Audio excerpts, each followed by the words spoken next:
Years ago, there was a bit of a bias amongst Australian people. Gosh, look at that, isn't that pretty? It can't be an Australian native plant. Well, what do you think of this? Now, these are Australian native daisies. There's actually quite a lot of plants native to Australia which belong to the daisy family. These are known as everlastings. Can you guess why? Yeah, the flowers last for an incredibly long time. So initially, this is what this particular group looks like. There's a couple of different ones in here I'll mention in a moment. But if you use these as cut flowers, when they dry out, they eventually become sort of crackly, dried out flowers that will last for years and years and years. Now, there's two varieties in here. The first one, which is either pinkish or white with the yellow centre, that's a Rhodanthe.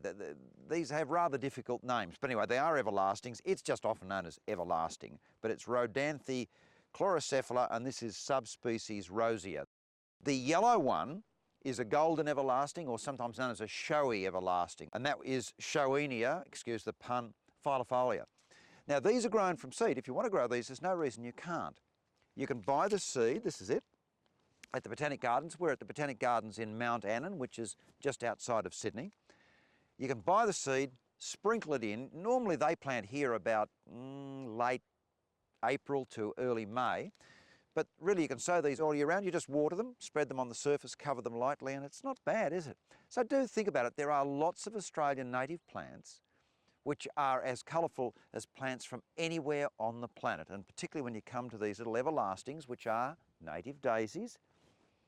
You could do a lot worse. I just think this is a really charming mix of colours. Pinks, whites with a little touch of yellow.